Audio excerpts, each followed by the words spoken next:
Nababahala ang ilang eksperto sa dumaraming bilang ng kabataang na biktima ng cyber.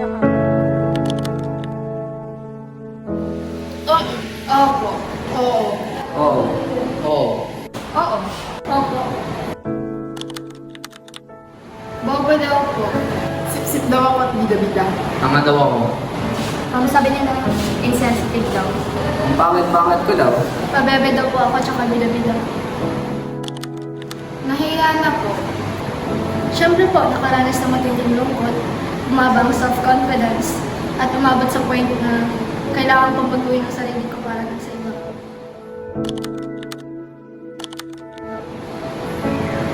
Opo, maraming beses na.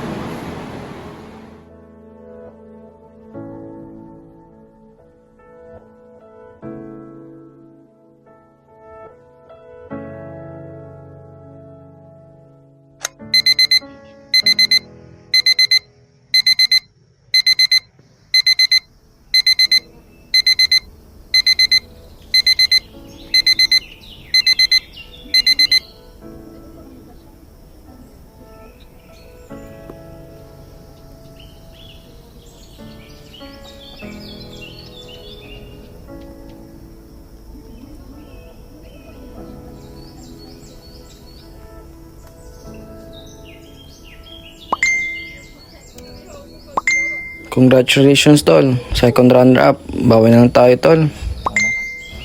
Ulol, kaya lang naman ako natalo dun kasi sip-sip yung isa sa judge. Jonas!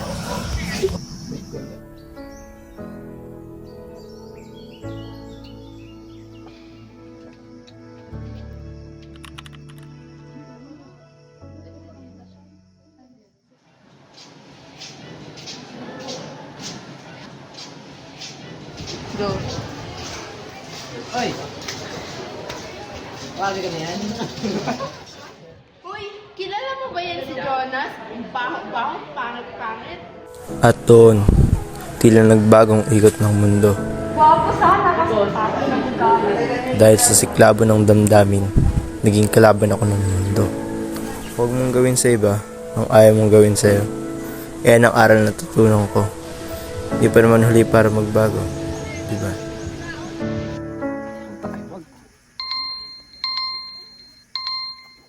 Punta kayo, wag.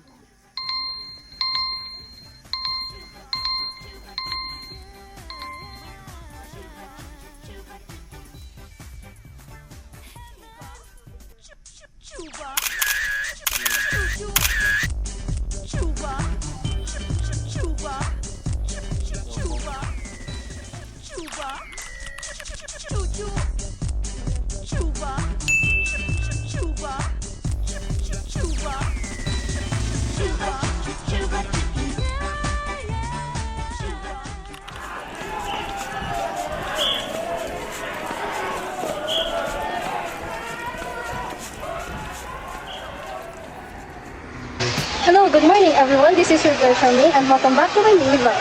So for today's video, I will be doing the What's in My Bag challenge. So let us start now.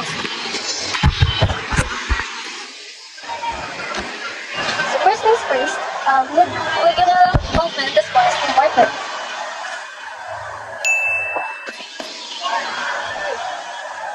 So here we have our lipstick. Next, we have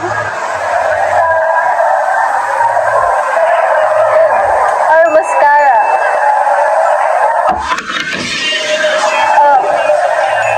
I forgot that I have to do something, everyone. Gotta go now. At doon, napagtanto kong paulit-ulit na lang. Kailan magbabago ang ikot ng mundo? Kailan ako sasang-ayunan ng panahon? Kapag paubos na ako?